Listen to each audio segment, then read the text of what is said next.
a life coach. I basically coach mid-age professionals. That's people with 12 to 15 years plus years of experience. When they experience stagnancy in their career, or probably they are wanting to shift a career from where they are, or they feel that they are not getting the kind of growth that they were experiencing, or the passion is missing somewhere in their life, what they had in the first 12, 15 years of their life. That's the time when they come to me. And always we've seen amazing results in our clients' life because we really work on their overall aspect, every aspect of their life. It's a holistic coaching, not just about looking at their career, but looking at the life stage that they are in terms of the career that they are in, the corporate world, everything put together. And that really guarantees 100% results. So that's about me. And I'm Dheeraj, and I'm a life coach, career coach, and a business coach. And both of us together, we create this company called as ND Life Coaching. If I want to live a happy and fulfilled life, the most important aspect of life is career. Yep. If I'm not happy and fulfilled there, I'll never be able to feel happiness, and I'll never be able to live that. And I'll pass on all the unhappiness and resentment to my loved ones. So it's really very crucial to enjoy what you do. So if you're unhappy in your career, please look on what can you do to make that shift. Otherwise, at that time, at that phase of life, probably not in your 90s, probably in your 80s, India we are touching 80s now, you will have some regrets. If you don't want that, and if you want to live a happy, fulfilled life, so that people, the young generation, when they come to you in your old age, they should see that you can say that your life was well lived. At the same time, I feel that to have a great career, to have a successful career, there are quite a few C's that people have talked about. And one of the C, which I strongly believe, is confidence.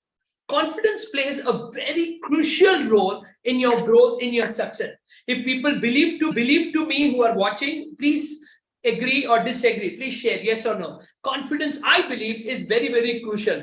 And today we are going to talk about what are the reasons due to which we are by and large killing our own confidence. Absolutely. Which is such a crucial thing for growth. Like, Indra Nui says, one of her 5 C's that she talks for success, one of the C is confidence. And today, that's what we are going to talk about. That what is that we do due to which our confidence is shattered completely. Absolutely true. So like Dheeraj just said, confidence is undeniably the cornerstone of success. Yes. In every facet of our life, be it personal or professional. It's the driving force behind our willingness to take risks. If I'm a confident person, I'll go all out and I'll take risk in life. And I'm not saying just go all out and jump into something. Yep. No, it'll be a calculated risk, but I'll take that risk because I'm confident about myself.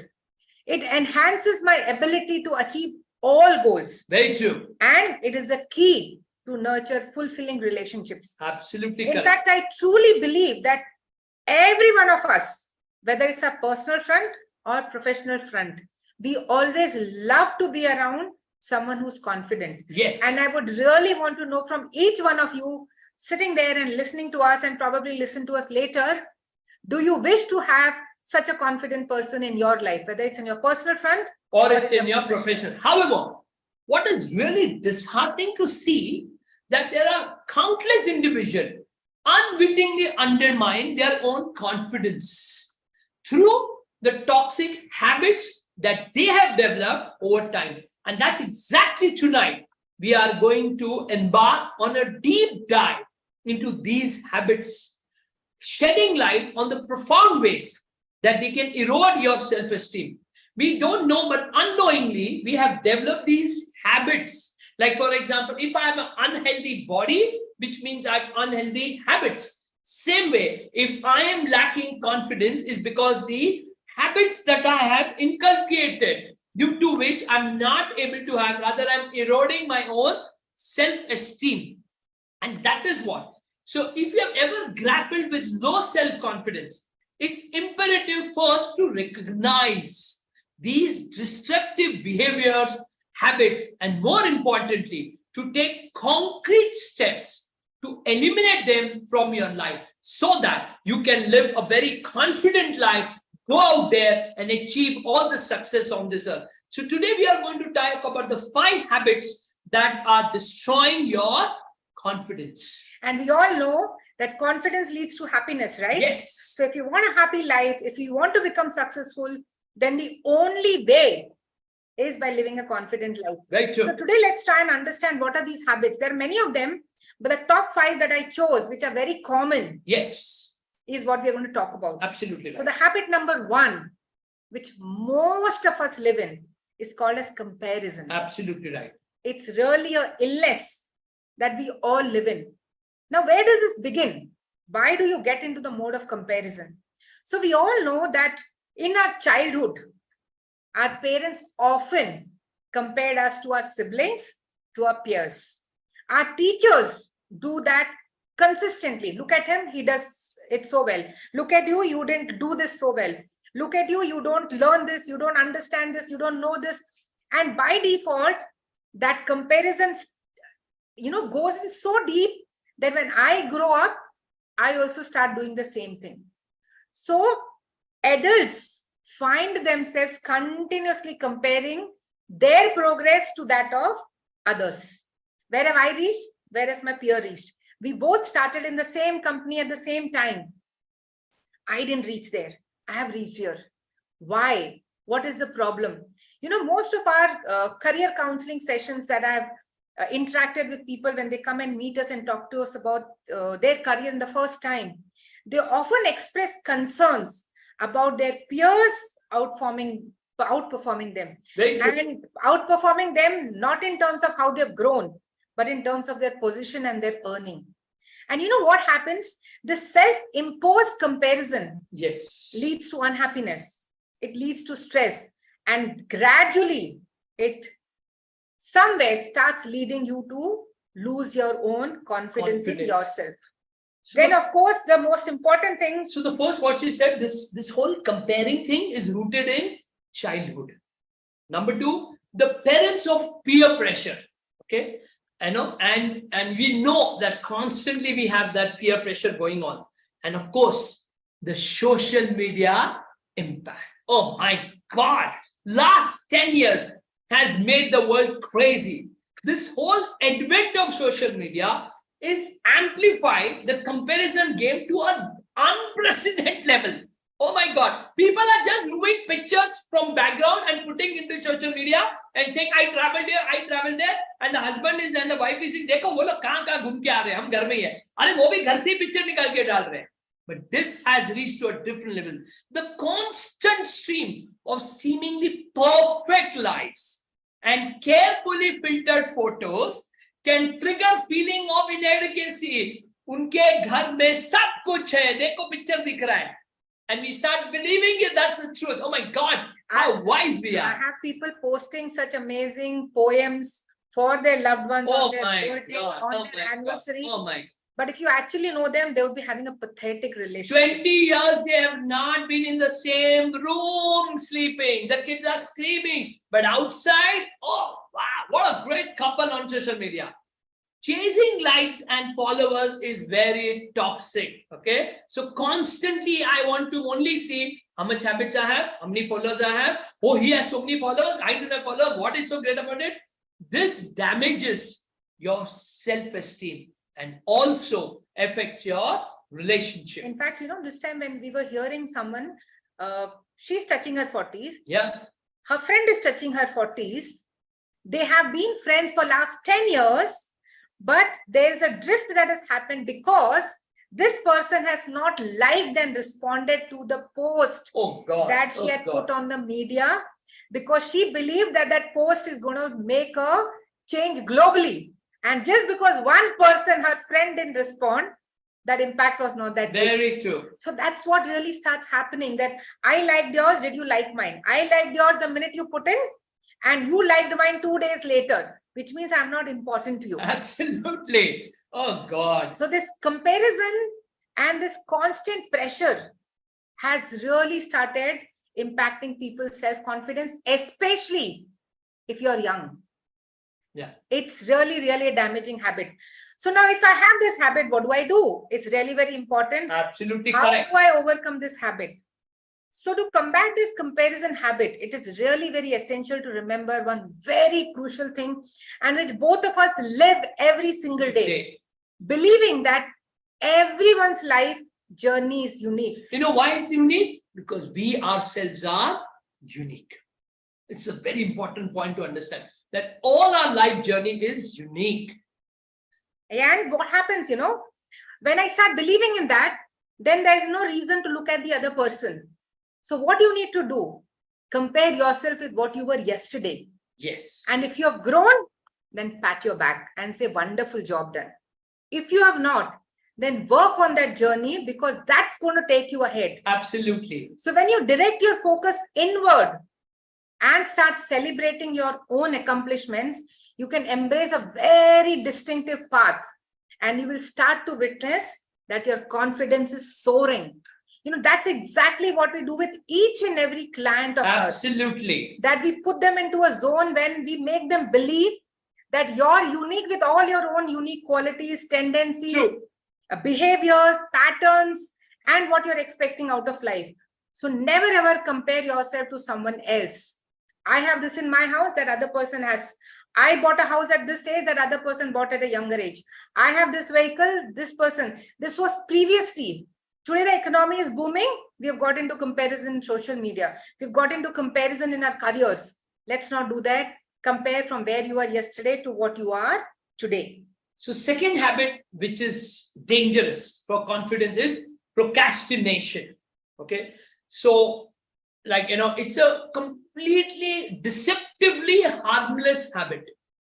Procrastination often makes itself as a harmless tendency, causing each individual to delay their task. I'll do it later. I'll do it tomorrow. I'll do it next week. You just keep delaying. It's like making important calls or completing your crucial projects.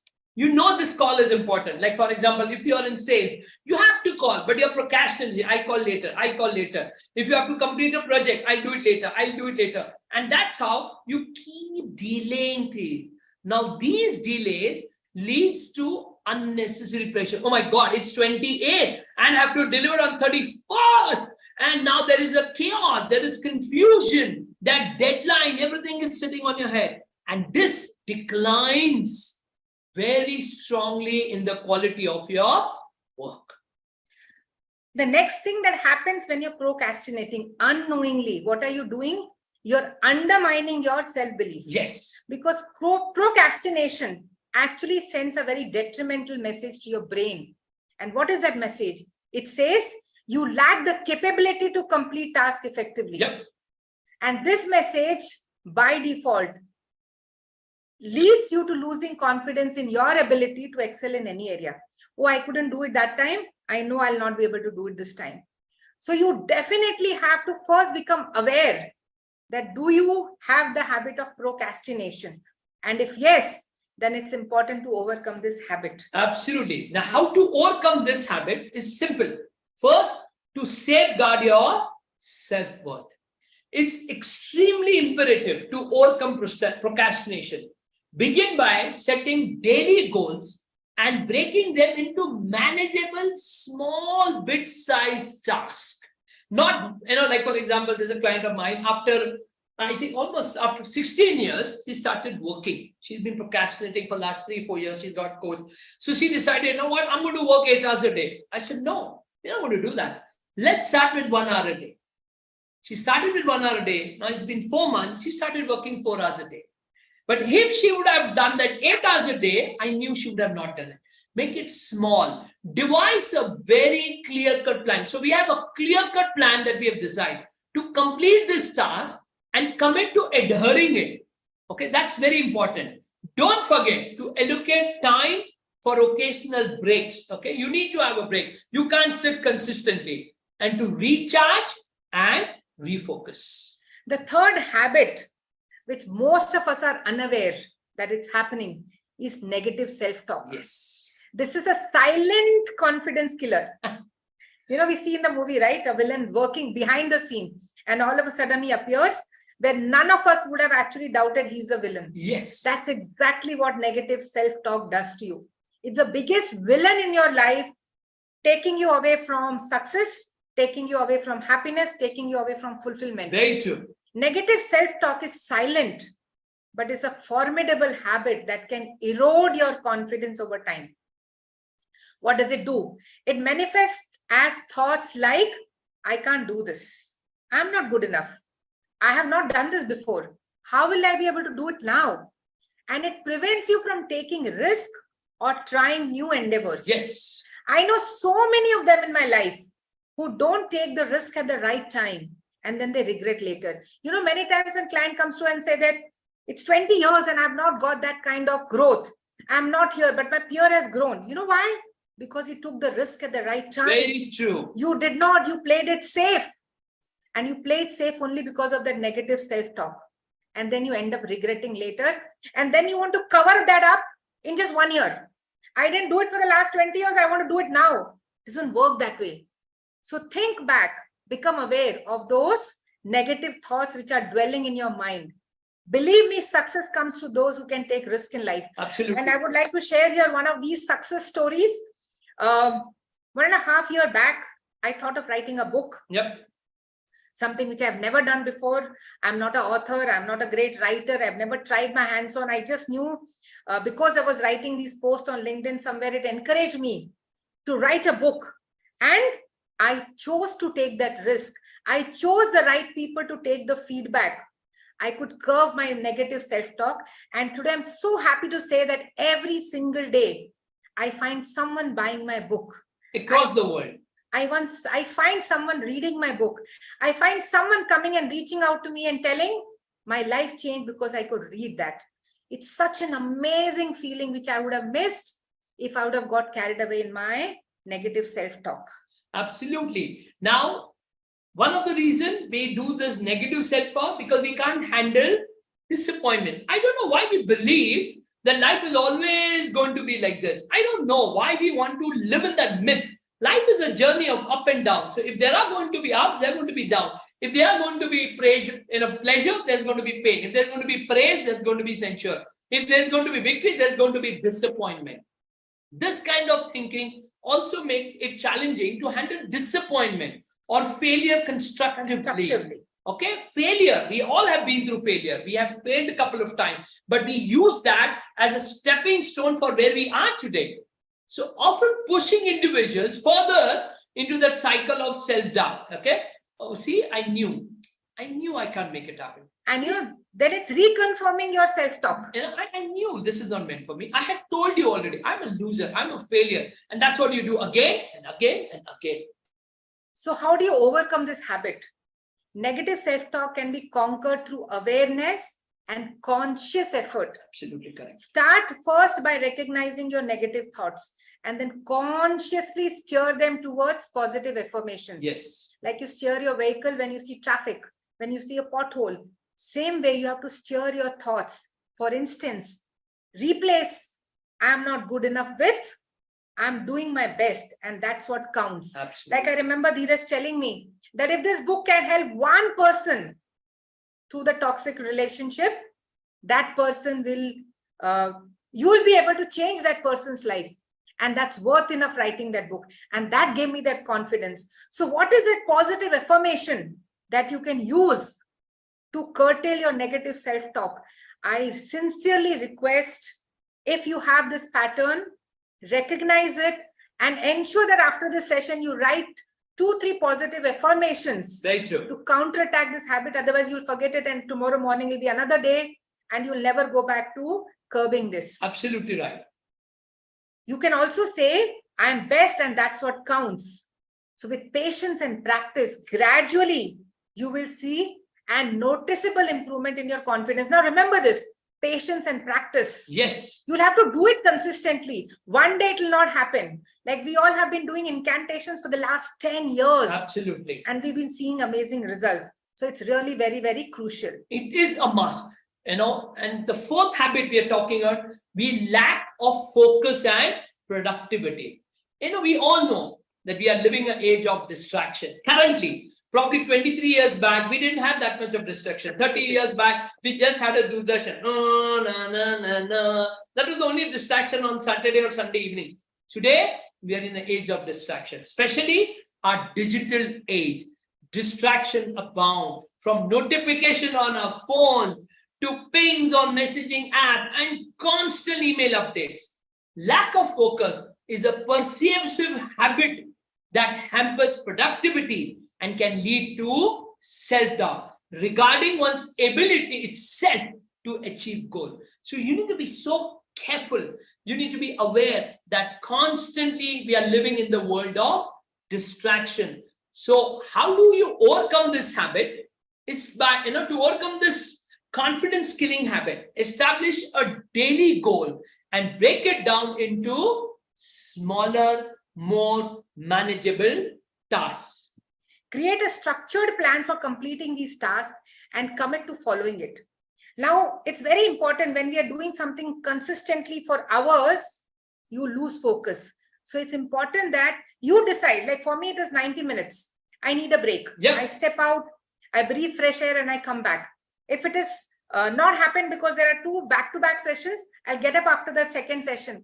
But I definitely will take, do some breathing. Probably we'll go meet each other in the 2 rooms and talk something new and then come back. That's how it helps me to recharge and regain my focus.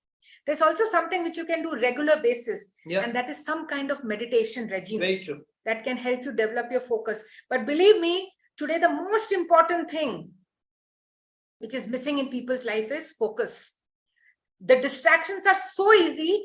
I have asked my clients so many times when they come to me, and thankfully today the so-called mobile phone, which is the highest amount of distraction, very true, also gives you in your settings, you have that how many hours did you spend on your WhatsApp, on your LinkedIn, on your YouTube, on your Facebook, and prevent yourself from that distraction, because unknowingly takes away so many hours. And then you start feeling pressurized and you develop this habit of getting distracted, not giving in your best. Very true. When you don't give in your best, results are not great and you start losing your confidence. So that's how. And how do I fight this distraction issue? I did with one of the clients. She's a student. She was in her 10th standard and she had scored 60%. And though we knew the parent, her capability is more than 90%. So that's how she started getting coached. What did I do with her? I just made her realize the outcome of what can happen if she constantly focuses on the mobile and she does not focus on her studies. And then making her aware again and again and again that what can happen with this distraction. And that's how slowly and gradually, towards the end of the last 4 months, she got so focused. She started studying for 12 hours and she scored 94%, my dear friend. And she was 4th in the entire state, Gujarat state that she was into. So that is the power, that if I focus on the outcome, then I can fight this distraction. Absolutely true. And then the 5th habit, toxic relationships. Very true. Negative influences, when you're surrounded with these negative individuals, yes, they can be incredibly detrimental to your progress, to your happiness, to your success. Yes. Because toxic people often have a pessimistic outlook. They drain your energy and they make you question your own abilities. Very true. They have the capacity to put you down. They have a capacity to make you feel inferior. I remember a few of the successful people whom I had invited on this, you all are aware, the series that we run, Insight from Mentor. We are looking forward for some more episodes coming in. So keep tuned to that also. They mentioned this, that they take efforts to stay away from people with negative energies. And if these people exist in your own family, we said then try and minimize the time that you spend with them, because they really hamper your life, your success, your progress, and you end up losing your confidence. And one habit that I have seen inculcating of late is excessive apologizing. Okay, you should keep these individual counts. You may find yourself, you're excessively apologizing just to keep people happy. So, when you have these toxic people around you, yeah, you don't want to create nuisance. And what you end up doing, when that person is getting upset, he's throwing tantrums, the only thing you say, I'm sorry, I'm sorry, I'm sorry, I'm sorry. Yes. And when I constantly keep repeating these sorries to myself, these apologies are valuable if they are limited. Very true. When you overuse them, they start harming your confidence. And you portray yourself as if you're unsure. and you're lacking faith in your abilities. Very true. People will not know that you have a toxic person in your environment, and that's how you've developed this habit. Believe me, excessive apologizing is not good. Extreme sorry is not good. Sorry once in a while when you've made a mistake is fine. But if you want to keep up with these toxic people, you end up doing that to maintain the peace and calm in the environment. And unnecessarily, you start losing confidence in Now, yourself. how to overcome this habit? In this case, the solution is very clear. Distance yourself from toxic people and prioritize relationship with those who will uplift and support you. Focus on building positive connections with individuals who believe in you and your potential. This shift will aid in fortifying with your self-confidence and propelling you towards your fullest potential. Like, Tony Robbins, our mentor, always says, or there are many others who say, proximity is power. is power. And in both ways. Or show me your 5 friends, I will show you your future. That's exactly what you need to be doing tonight before sleeping. Who are the 5 people I'm surrounded with? What are the people I'm moving around with? What are the people I'm surrounded with? Because these are the people I'm going to become like. And if they are toxic people, be away from them. Even if it is your own closest person, be away. So always find people who will believe in you and your potential and surround yourself with them. Spend maximum amount with such people. That is how you'll keep building your confidence and keep growing. So finally, we hope that these 5 habits you will take care of. Let's just go through them one by one. Yep. First one is comparison, especially on the social media. And of course, it is rooted from the childhood. Second, it's about procrastination. Third, it's about negative self-talk. Fourth, it is about lack of focus, which results in less productivity. And fifth, it's about toxic relationship. If any of these 5 habits you have, please work on overcoming them. You can come back again and listen to this recording on how to overcome this habit. But as of now, at least identify if you have any of these habits and how it is really doing the damage in your life, in your career. So we hope that this live session today has enlightened you. And if you have identified which one of the confidence killing habits you have, then please take actionable steps to break free from their grip. Very true. You deserve to build and maintain a self-confidence that's essential for successful and fulfilling life. So thank you very much once again. Don't miss this opportunity to unlock your fullest potential and safeguard your self-worth. Absolutely right. So go back, fight these toxic habits in you, and ensure that you lead a more confident and happy life. That's it from both of us. Thank you very much for being here. Have a wonderful